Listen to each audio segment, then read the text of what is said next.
Salut les amis, bienvenue dans notre nouveau tuto. Dans ce nouveau tuto, nous allons voir comment vous pouvez configurer votre serveur DHCP, votre serveur DHCP à partir de votre Windows Server 2016. C'est très simple comme vous le voyez là. Nous allons recourir à notre gestionnaire des serveurs. Nous sommes là.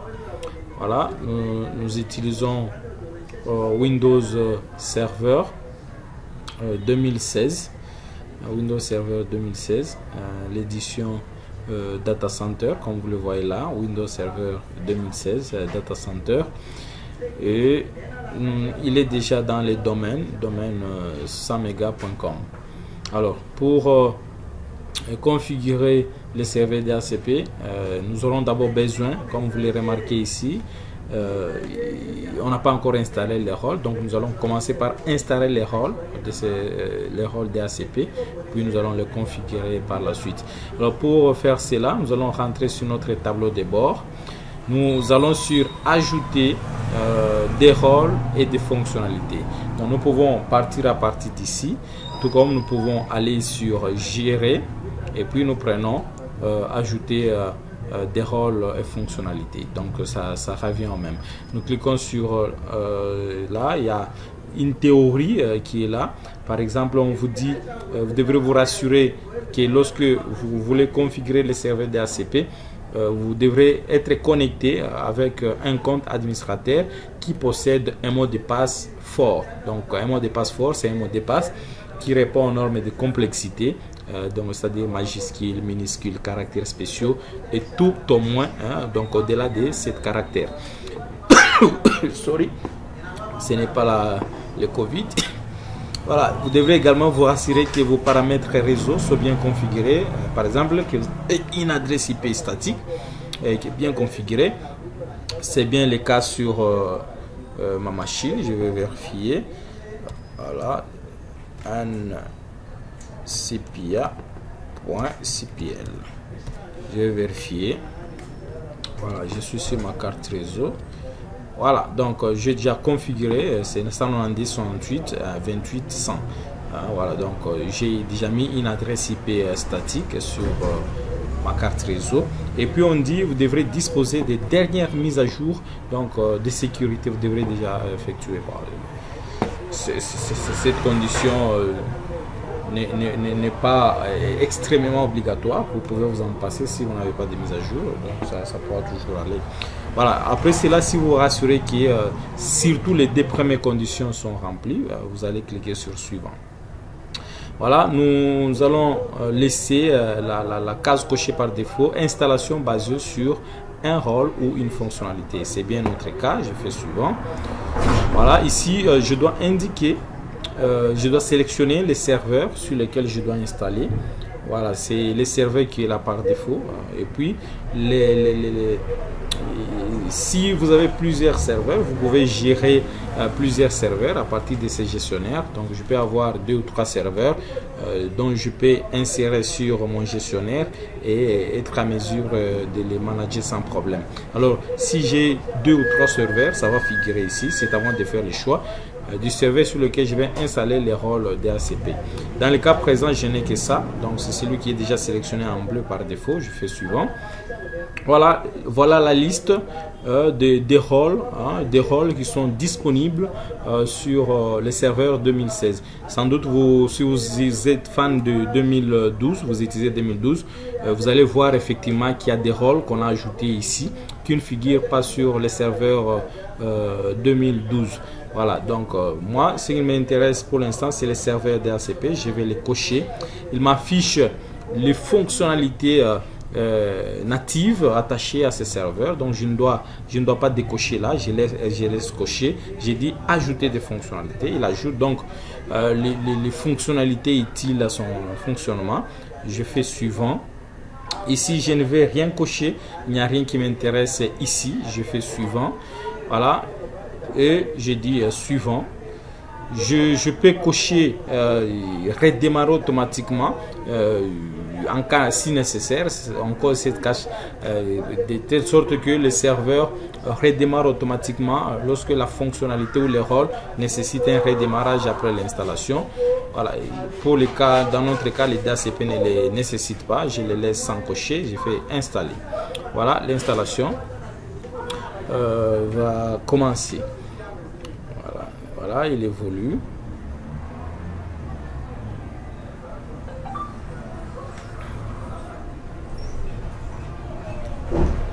Voilà, il évolue.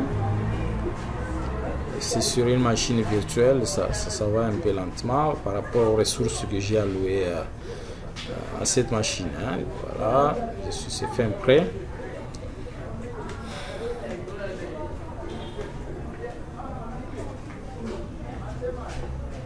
Voilà, donc il a terminé l'installation. Maintenant, on me dit, il y a cette phrase en bas, configuration requise. Hein. Donc l'installation a bien réussi sur les serveurs DC-serveur. Elle a bien réussi, mais il me dit il y a une configuration requise. C'est d'ailleurs ce que m'indique ma zone de notification. Quand je clique sur la zone de notification, on me dit il y a une tâche qui m'attend là-bas, c'est terminer la configuration. Je clique là, voilà, je fais suivant. Voilà, je laisse, j'utilise déjà un compte administrateur là, j'ai fait valider, je valide le compte là et voilà, j'ai terminé. Je viens de configurer, je vais d'installer le rôle, le serveur DHCP et vous le voyez, il est bien là. Mais il reste maintenant pour le rendre fonctionnel, je dois cette fois-là déployer ce serveur, donc configurer ces serveurs de telle sorte qu'ils puissent commencer maintenant à distribuer les adresses IP. Alors pour cela, je clique sur les serveurs DHCP, je vais dans cet espace, je fais clic droit, je prends gestionnaire DHCP. Tout comme je peux aller sur outils et puis je le prends en partie de là, hein, j'ai toujours le même résultat. Voilà, je fais plein écran. J'ai mon serveur DHCP qui est là.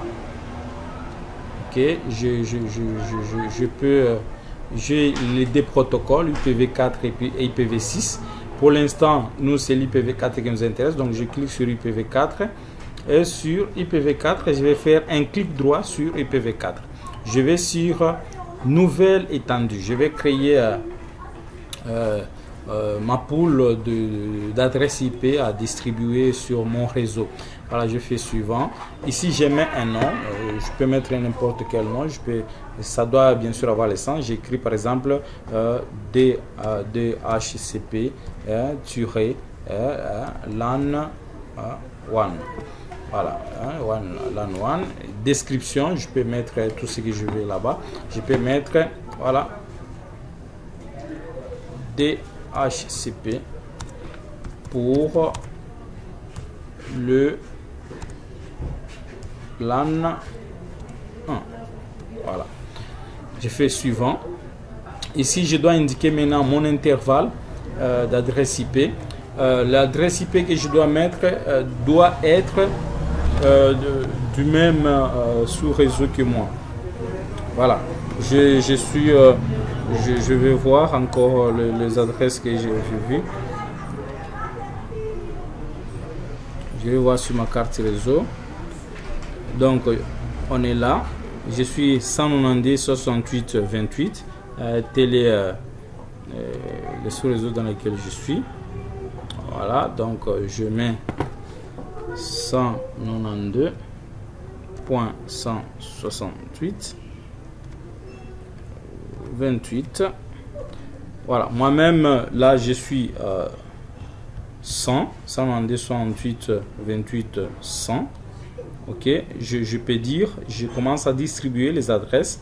Je peux commencer par exemple à distribuer à partir de 110 par exemple. J'ai dit la première machine sera 110 et je dois indiquer là où je dois m'arrêter, hein. Je mets par exemple 192.168.28.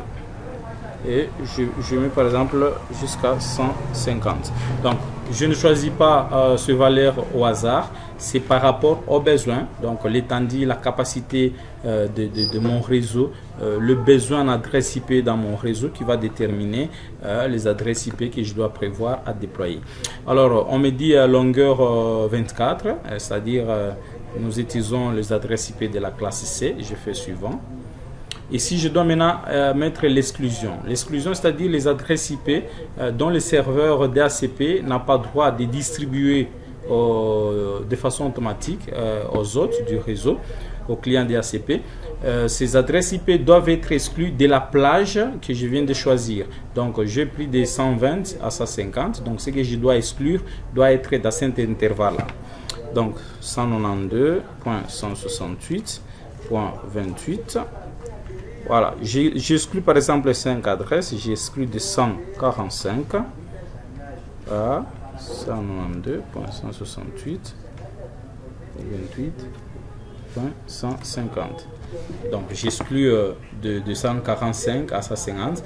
Alors, quelle est l'utilité de ces adresses? Les adresses que j'exclus, je peux les utiliser par exemple pour des équipements qui nécessitent les adresses IP fixes, comme le téléphone IP, les imprimantes. Ce sont souvent des équipements qui ont besoin des adresses IP statiques. Voilà, ici c'est les bails. Donc la durée de vie qu'un client DHCP, qu'un ordinateur auquel on a attribué l'adresse IP doit garder, doit utiliser cette adresse. Par défaut, on nous propose 8 jours. Alors moi, j'aime mettre un jour. Vous pouvez mettre tout ce que vous voulez. Moi, j'aime un jour. Et puis, je fais suivant. Et là, je laisse, oui, je veux configurer ces options. Je fais suivant. Ici, je dois indiquer la passerelle par défaut. La passerelle, je mets par exemple 192, 168, 28. Voilà. Chez moi, ma passerelle, c'est mon serveur. Je fais ajouter. OK. Ici, je dois maintenant mettre en d'autres termes, faire les matchs, matcher, mettre mon nom de serveur qui est les matcher à l'adresse IP. Donc mon nom de serveur c'est dc-serveur. Alors quand je fais une résolution, voilà, il pointe l'adresse que j'ai mis, c'est normal, ça passe. Et je fais suivant. Là, serveur Windows, on n'en a pas besoin. Et je fais suivant et puis suivant et puis terminé. Voilà. Il est là, il vient d'être créé. Mais vous remarquez, il y a un point d'exclamation ici.